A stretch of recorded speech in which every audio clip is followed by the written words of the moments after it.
I am in Montreal today, my first time in Canada. I've already had my bagel, exactly what you have to do in Montreal. But I'm here with two amazing guests. They represent Bensadoun School of Retail Management. Charles, I'm not going to pronounce your last name, but he's executive director, and Carl Boutet. I'm senior advisor and lecturer. Yes. Here's Paula, and this is episode 22 of my show.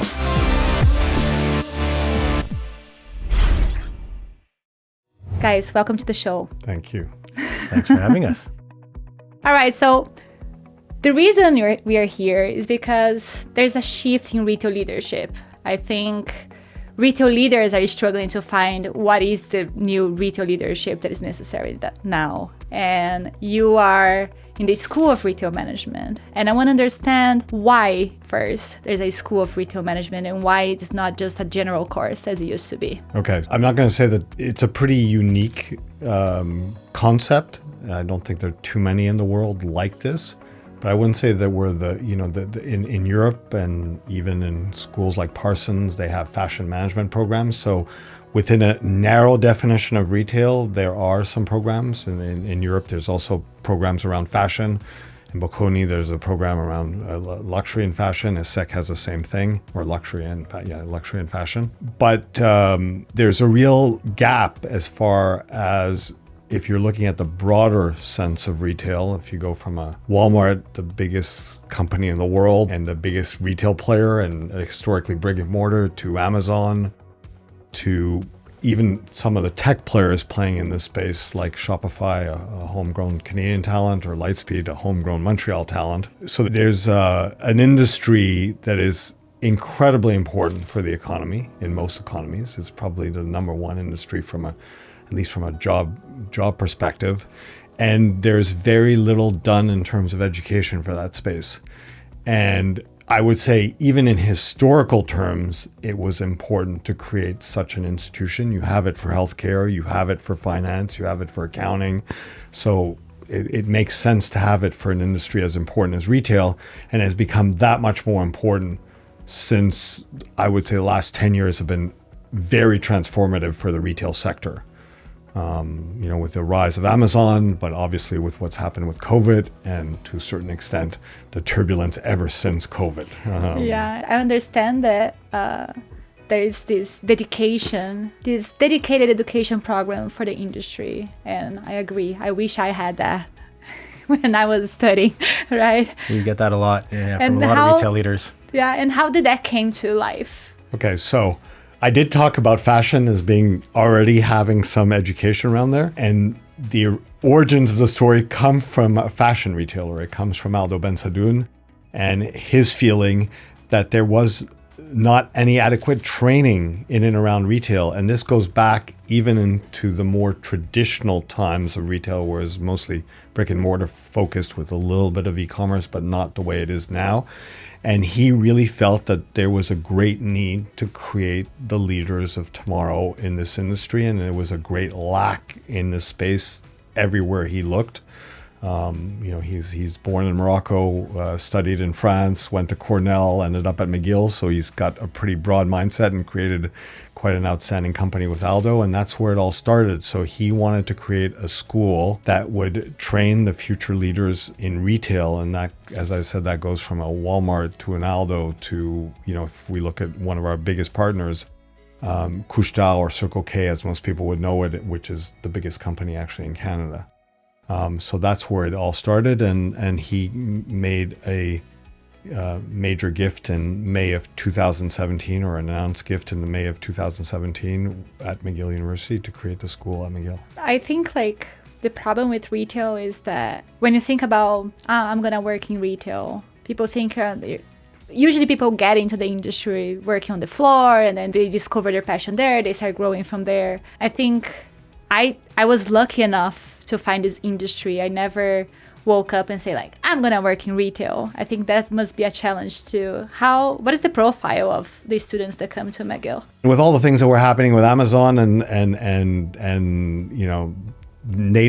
other native digital players, and we're in the environment with Shopify and Lightspeed, we had a story to tell, and we could attract students that way. I would still say that we still get a lot of people that want to go into retail because they understand, identify with certain of the brands, especially in and around fashion and creative brands. So that's, I think, how we attracted. We also attracted with a superstar professor who had a phenomenal career in industry, who was the head of Google Quebec, and a very inspiring woman and leader who came to teach in our school and now runs the Dobson Center for Entrepreneurship at McGill, which is now the #1 ecosystem in the world for university ecosystem in developing entrepreneurs and entrepreneurship. So we were very fortunate to have Marie-Josée Lamotte as our first faculty lecturer. So I think part of it was we had to go at it from different touch points. Yeah, I might need to join though. As a student, would you take me? I think I mean, to the point the point you're making is we are, by telling this story, it seems to resonate. That the issue from a marketing standpoint is if we do it from a word of mouth perspective, it works pretty well. Sometimes one of the challenges you have, because you talked about the shop floor, is if you tell your parents that you're going to go study retail in a university, and they think the first thing that they got in their mind is that, oh, well, that means my son or my daughter is going to be working on the shop floor of a store.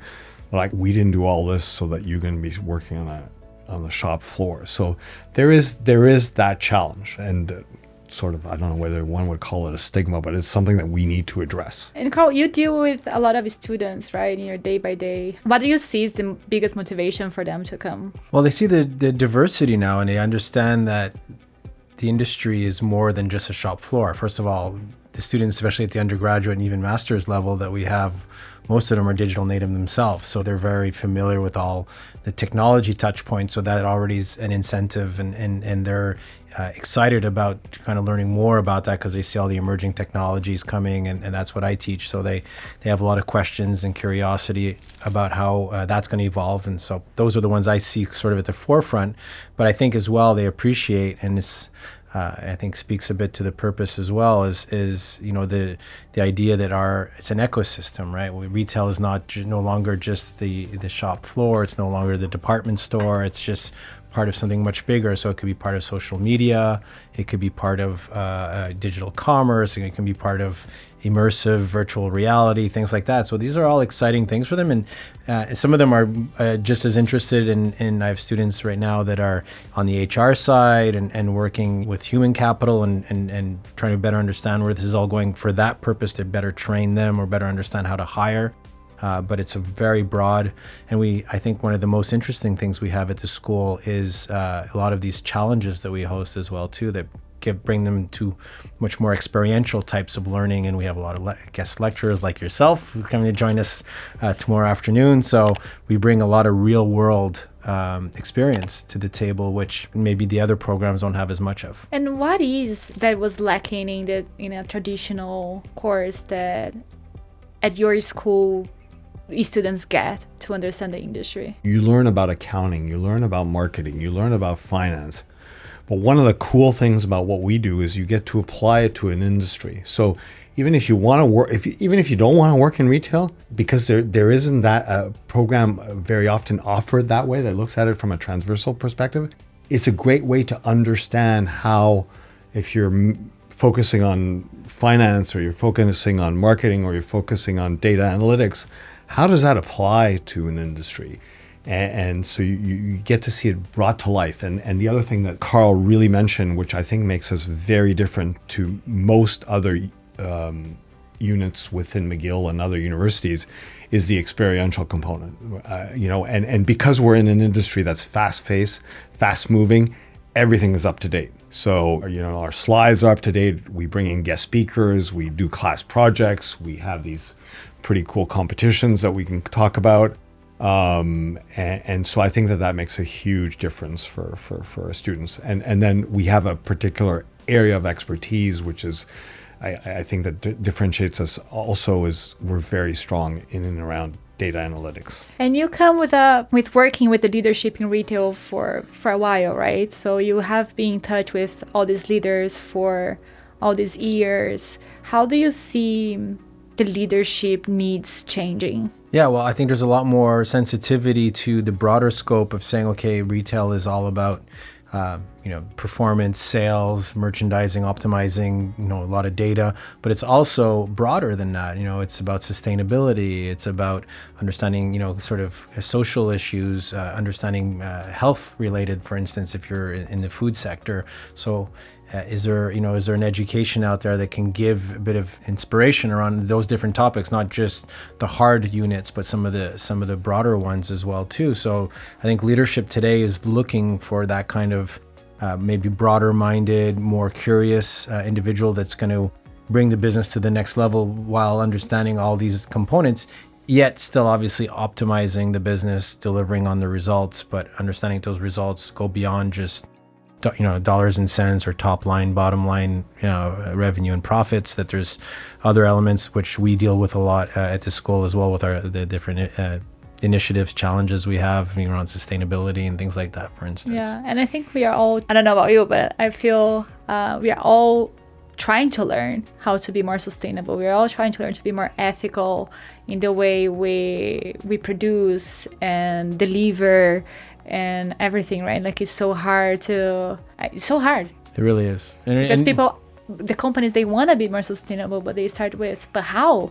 It's so many steps. And it can be who you hire, people already having more sensitivity. I mean, they come with a certain sensitivity, but having sort of more the understanding the theory behind that sensitivity and how you construct it. And it's environmental, it's social, it's even like, before you tomorrow, I have Charles Morgan, who's a lawyer that specializes in technology, governance, privacy, understanding the different legislations that you need to respect. I think these are the sort of things that leaders today want to see as well, and people that come in with a comprehension around those different frameworks. The one thing I'd be a little bit careful about all these topics is that at the end of the day, what makes you different? I'm a big proponent of how strong is your brand value proposition. And I think, with the whole sustainability angle, there's a lot of people that are trying to say, well, I'm differentiating myself around sustainability. I kind of feel like that's over. There are a few companies that are going to be able to own that territory. But the rest, it's what you need to do in order to do business. If you are not doing something around sustainability today, you're going to be left behind. You're going to be left behind. But if you do something around sustainability, it won't make you necessarily any better compared to anybody else, because it's something that you have. It's a must-have now. It's like the minimum requirement of existence. And so, I think I see a lot of, especially among, younger people that have entrepreneurial ideas. Oh, I'll take an angle on sustainability. And I'm like, well, that may not be enough. Now, we have a great case that Carl is very close to, so I'll let him talk about it. But of 3 young men that have created a company called Carol in the secondhand clothing business. And I think they've understood how to deliver a lot more value around sustainability. But I'll let Carl talk a little bit more about Carol, because I think that's a great example of how to create value. So the idea, first of all, there's a baseline, as you're saying. So sustainability, to be sustainable is not enough. And we'd have to define sustainability in terms of environmental or social or even economic sustainability. But the case of Carol, I think, is an interesting one, because it's one that we had in our last Retail Innovation Challenge for our students, where they had to think about and help Carol optimize their business. And one of the things that they quickly understood was, yes, it's circular economy. It's, something to thrift shop, vintage. It's been around, it's gained some momentum more recently. But when you look at these brands like Carol, they hardly talk about sustainability. It's in there, it's baked into, because it's just sort of an obvious statement, but it's really more about trend and fashion and finding that right trend right now. And even for a young company like them, that's only been around really with a store for 2 years and online for another maybe year or two before that, they're already seeing the cycles. They're already seeing the things that when they started 2-3 years ago are kind of losing out, and the momentum's sort of going. Now they got to find the next sort of trend. Yet, like, you're still selling fashion, so you have to know which secondhand piece you're going to have to sell in that cycle. Yeah, so they're and that's where they actually, coming back to data, and one of the challenge, why they came to the challenge was, we need to be able to collect more data to see those trends a bit better, because we started off with we had a proposition, we had a style that we liked, that resonated, and we brought that forward, but we're already seeing that style is starting to get a bit tired. What's the next style? And how can we use data, even for a vintage thrift store, to better anticipate what's coming next? And where does that, well, it starts just with what we did at the challenge, was how do you even start measuring what you have right now? So our students, we had a student team that came up with an idea to help them do that. And we actually have a student working with them right now, and with our Data Sphere lab as well, another initiative we have to support that. But the idea is, yes, sustainability is the baseline, but the real differentiator is their marketing, and the fact that they're showing these clothes in a beautiful environment, which is sort of unusual for that sector, where thrift stores were sort of, they were nothing special, or they maybe were a bit quirky. They just created like these really nice stores that people want to be in and shop in. It creates value for a shirt that, if it was put on a rack in the Salvation Army, would sell for a fraction of the price. Yeah, you're creating value by giving a great experience after all. But that you brought something very interesting. So the brands and retailers are coming to the school to engage with the students. They know that this next leadership may help them with their challenges that I believe go beyond sustainability. Mm-hmm. How are retailers participating in the education? I mean, retailers weren't coming to knock on our door, to be perfectly frank. If you look at the leadership of the school, you have an academic director that takes care of the programs, and then you have an executive director, which is in this case me right now, that is in charge of reaching out to the industry. And I think, if I take an analogy to the fashion business, you need the creative director and you need the CEO, right? And they can't be the same two people, because they come with different skill sets. And this is exactly the same thing in this case. So we've had to go out. I mean, exactly like what we're just talking about is, what is the value proposition that we want to bring these companies? And I started by the bottom, our concentration in the BCom level. We now have a major at the BCom level, but we have a master's program that we launched. We're in our 4th edition. It's a 16-month program. 70% of our students are international. We have PhD, and now we have executive education. So by doing this, we're getting a mass of resources that we can put at the disposal of these companies. We have a better understanding of what our curriculum is and how we can integrate these companies into our curriculum. And we have, both on the pure academic side, or somebody like Carl, who's a lecturer coming more from the industry side, this moment, at least within our classes, we just did some work with Aldo, and we're highly praised by the quality of our students, or Nespresso more recently, to get a little bit away from, we've just been talking a little bit too much about fashion, or Couche-Tard and the convenience store businesses. We do class projects with them, or TGX, actually, to talk about other ones. We do class projects with them that are incredibly successful. And then the other thing we've started to do is these competitions, and especially through our master's program, we have a mandatory internship program. And we've been very successful at placing our students, so that brings value to the companies. And then obviously with full-time placement, but that's taken a little bit of time.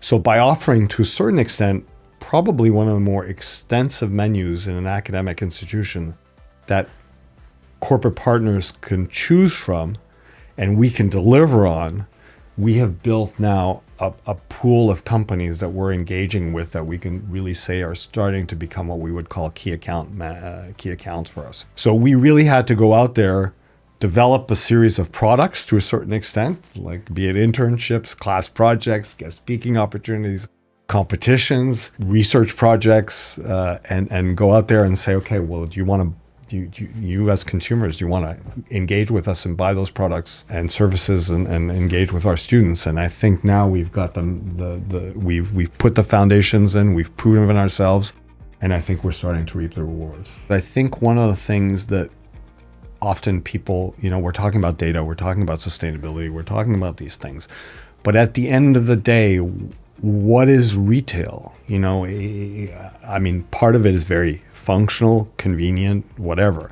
But the other part of it, which makes us smile and engages us, is, when somebody touches our heart, hopefully doesn't break our heart in the store. Has happened. Or everybody has a story. And happens. But when somebody puts the right jacket on you, or I don't know, whatever it may be in and around retail, and brings some magic to your life.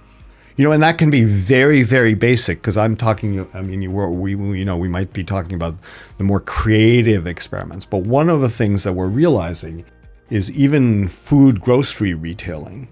There's been some studies done about getting rid of the cashiers, the physical cashiers, the people. And some of the consumer base are saying, please don't do that, because that is my only human interaction of the day. Seeing Linda in the store or Jeff in the store every day, and the smile makes my day. And that, you start to think that, as you say, you're touching the heart. Hopefully you're bringing some magic, and obviously you're filling a functional or convenient need when you need to. But that's, I think, where retail brings something. You know what is funny? My dad, he's retired now, so he spends a lot of time in shops. When I go visit, he takes me to the stores. Oh, come meet Anna. Anna, this is my daughter. So he likes to connect. That's what he lives for. To talk with these people. So and we see a lot more of that in the restaurant business to a certain extent. You go to your favorite restaurant because there's a certain side of comfort. But if you can do it well in retail, it has the same impact, right? Retail is one of the most immediate industries you can work in, where you'll know in almost real time what you're doing is contributing or not. In any sphere, like it be financial, operational, supply chain. The speed of retail, and students, especially, it seemed to like that. At least those that like that energy, because there's an energy in retail, and that's what I try to convey is that, or maybe hospitality has that energy as well. But I think, and we're living in a world that those two are merging more and more. It's hard to tell them apart. If you like that, if you love that sort of adrenaline of being in front of the consumer and getting that reaction, then this is the great industry for you. If you prefer doing deeper, more sort of primary research space and go into pharmaceutical, go into industrial, where you'll know in 5-10 years of what you're doing is gonna work out. Today in retail, we can know by this afternoon if what we're doing is going to work at least in the short term. He's touching a really good point, which is we've talked a lot about how we're adding value throughout our programs by doing things that can be considered normal, but I think we're doing it quite well in certain instances. But one area where we do have a key differentiator is our Retail Innovation Lab, and talking about getting real-time results. The proof is in the pudding. We don't have control settings. We don't have to get people to sign waivers of what's happening. This all happens in a live convenience store setting. Which is a real store. It's not something fictional. It's a totally real store in downtown Montreal. It is, and it's run by very operationally focused retailers. Convenience store business owners are probably among the most down-to-earth, practical people. We go from technology. Yes, a lot of our focus has been on technology, but we also test new products. We thought, because it's a university environment, it's not where they normally sell, that we needed to have a healthier food offering. So we've been testing, and we actually have a research projects on how we can nudge people towards a healthier food offering. We work a lot with startups as well. They approach us just in my class this past weekend, a startup in Quebec City that's trying to sort of do the next generation vending machines. So they were interested in getting feedback from the students and how they could see it. But we deal with we support a local frictionless, contactless technology here called Leave as well, that we're doing some projects with. And there's a lot of different variations. We have the largest as well, close to companies that we did a hackathon with, principally with Aldo, and then AWS was the so from all scales. So from this startup with 3 employees to AWS, that have engaged with us. So obviously they see an opportunity, and sometimes it's a validation, that we're helping them build out sort of their product market fit, or just the general concept or the business model. So the technology companies at the lowest level, at the highest level, well, they're obviously interested in our talent. AWS, I think, is a good example, because they've hired some of our former students as well. So very interesting. Now, let's think about a hypothetical future. where every retailer out there was graduated from your school, how would be the industry? That's an exercise for both of you. Yeah. Carl, like I think you have an answer already. You think I have? No, I mean, I don't know. I don't overgeneralize. I think, everybody comes in with their perspective, what they want to get out of the education. Some of them are just looking for more formal certification. Others are looking for inspiration. It's really interesting, actually, because I think we have a pretty good cross-section. We have a lot, as Charles mentioned, like in their master's program, a lot of international students with different, perspectives around what even retail is to them. So where they want to work, how they want to apply that knowledge. I'm fortunate because I teach the emerging technologies class to have students sometimes are a little more interested on that side. So they're hoping to work with the innovation teams and things like that. So they're going to do different things. We have, like I said, some that work in HR that want to keep on, focusing on the human capital side, and others that want to go all in on the technology and everything in between operations. I mean, at the end of the day, what did we all want when we were in our early mid-20s? We wanted a fulfilling career, an industry that we found rewarding, that, that meant something to us and it would give us a decent livelihood. And so I think that's what we're trying to do at the end of the day is help them get to that point. Beyond that, and I know in my case, Charles as well, we keep in touch with a lot of these students. It's only been a couple of years now, but we already have some that come back and ask and even come engage with our students. So that's the great world. It's an ecosystem. I keep coming back to that word in our industry. It's a partner ecosystem that's getting more and more diverse, more and more sophisticated, complex in some ways, but it's I think just more and more rewarding as well. Hence the need to have some sort of formal guidelines that the school tries to provide. If I make it, I totally 100% agree with Carl. I'll take a complimentary take on that. We are very fortunate at McGill to have one of the best strategic gurus in the world called Henry Mintzberg. He's been around for decades, and he talks about successful management lying at the crossroads of managerial science, so the analytical side of business, magic, so visioning, creativity, and craft. And that's where you get your intuition, your experience, and that's where you touch the heart to a certain extent. If I think of our students and through retail, hopefully they'll get a better sense that in order to have a fulfilling career somewhere along the line, you have to touch these three dimensions. Obviously, people are going to be slightly over, they'll be better at one, but pretty much in any industry, and certainly in retail and the creative side of retail or creative brands of retail.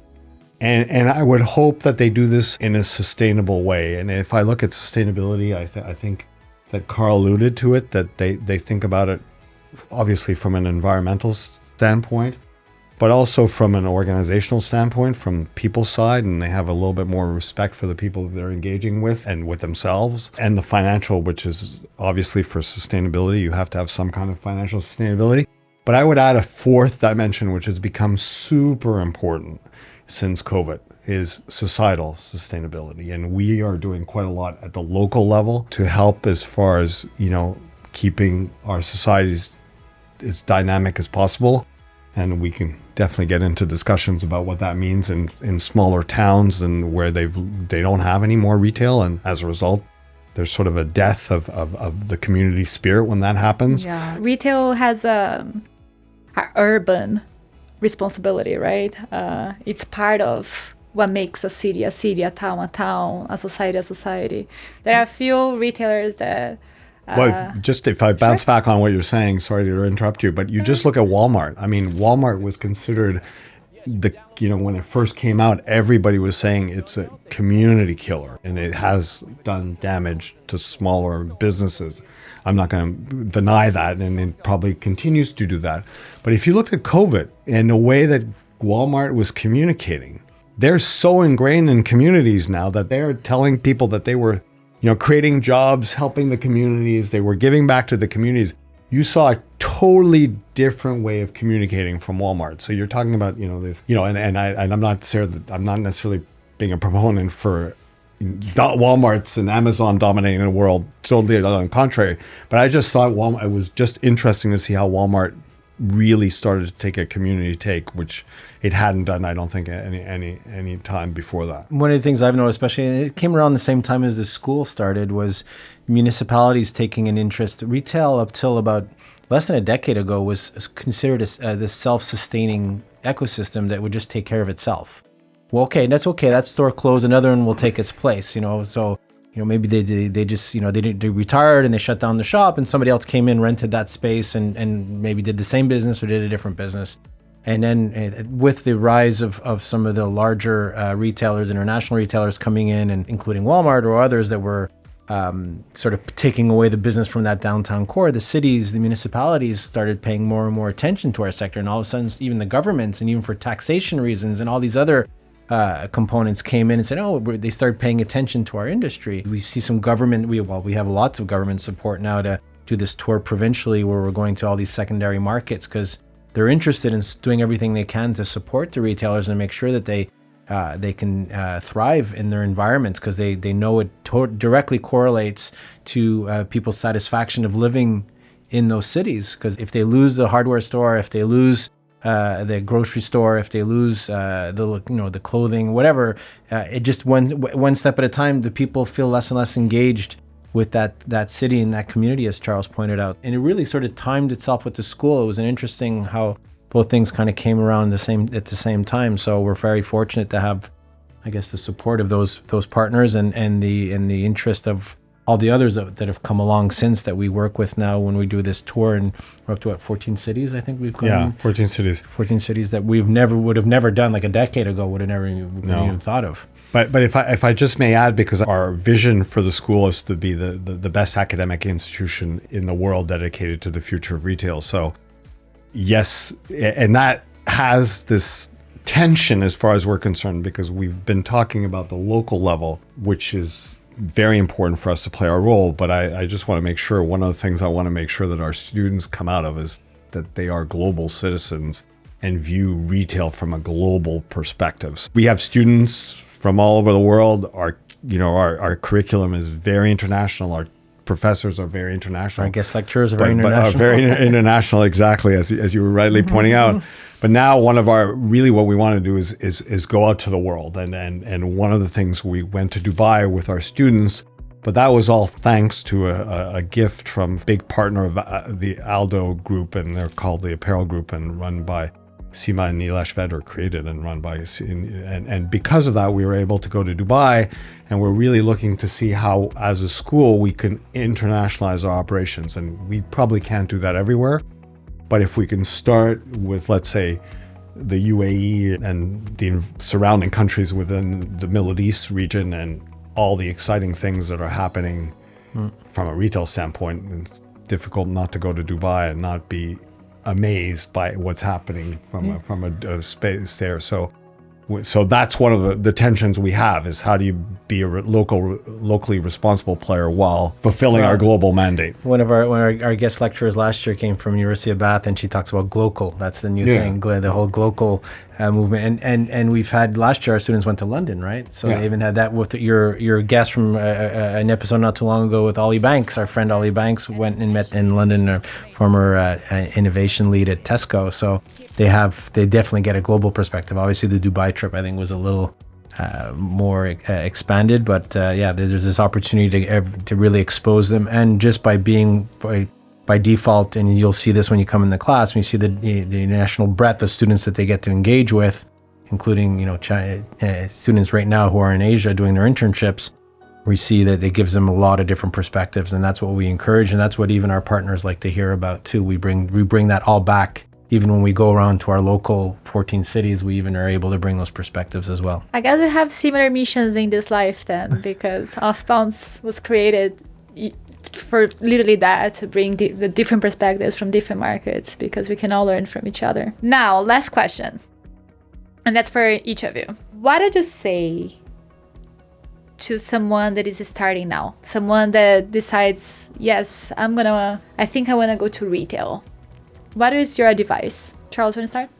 I think there's a lot of buzzwords that are going around, or things that are important. When I teach the course that I teach around creative branding, which revolves around fashion and stuff like that, I asked the question, how many of you think the future of retail is data? And they all raised their hands. And I said, well, what do you buy when you're in a store? What makes you smile when you're in a store? Is it the data, or is it the product, or is it the service that you get? So, what I would say about somebody that's starting in retail is don't forget the basics yes, data is important, but you've got to learn how to engage with people. The consumers are really important, especially in retail. I was going to talk about the product and services, but in retail, it's really the product. And, at the end of the day, if you don't have great products and you don't have a great cycle of innovation in products, there's not, people aren't, and a great brand story to tell, there's not a lot of, and people aren't necessarily going to buy data, right? They don't buy data. So I think that's really important to keep in the back of your mind. And if you like that kind of stuff, then retail is for you. If you think you're just going to go into a strategy department and to crunch numbers and that's what it is, retail isn't, in my view, retail is not for you. Data is to support. Well, I'm using data, but it could be, whatever. It could be a new technology. It could be whatever. But at the end of the day, let's not forget why we're here. We're there to engage consumers with a great story, with great products. And if you're in the service industry, with great services, and touch their heart through some magic or some functionally that they want, and making sure that you're not a one-shot wonder. The beauty industry has I worked for L'Oreal. A lot of people come up, and Kylie Jenner became a billionaire, but she became a billionaire on a one product cycle. And, now she's struggling afterwards to be relevant. So that's the one thing I would say, and I try and say to the people that Yes, we're actually doing a group project, and it's around circular economy and creating this destination for circular economy. And a lot of the students were coming back to me with questions around, the technology. And I said, they were sort of focusing on the technology because it's a technology course too. But I said, before you get to the technology, understand the value proposition and why people are going to go shop there. And then, yes, please suggest the technologies that you think are going to support that. But don't start with the technology, please. Start with the value proposition and the business case, and then think about the technology that will reinforce that. But when it comes to, what my recommendation to tomorrow's retail leaders are, it's sort of twofold. This Charles, I think, covered already really well, is this balance of art and science, understanding that retail, is more and more trying that balance, and one supports the other. And I think that's come through very clearly. And I think the other thing that we need to, and even the way we prepare our students, is understand the career path, and something that Charles worked a long time in coaching in this space as well, as the cycle of the career path. What you think you're going to do in a couple of years from now might be very different than what you set out to do, just because of our industry and the way that it's really quickly evolving. I have this graph I like to show where it shows sort of the difference between online, offline over the next 50 years. I'm like, how do we even know in 5 years what that's really going to mean? It's kind of makes me chuckle. I said, I think that's the key takeaway. So even for my students, we're talking about emerging technologies and all that, it's really difficult for us to anticipate what's going to come along 5-10 years from now. So it's kind of like in 3 months it might be different. I think we're very fortunate in our team to have great people doing this, is helping them with these students with their internships and their careers. I don't think many programs out there that there's many programs that are, and with people that understand the industry and understand careers and understand, so I think that's something we didn't emphasize. And I think I'm glad that he talked about that, because we really do have some top people in our team helping on that. I'm not from here, but I feel I'm very proud of the Montrealers. It's beautiful to see such a program, such an idea coming from here. And you said it, like, students from all over the world, they are counting on this program. Congratulations for putting this program together. I'm very proud of you. Thank you so much for coming to the show, and I hope this also brings more visibility to the program, and I'm very happy to be a guest speaker. Thank you. We look forward to having you. And we're very happy to be here and be your guest speaker today. Woo! Thank you, guys. Thanks, Paula.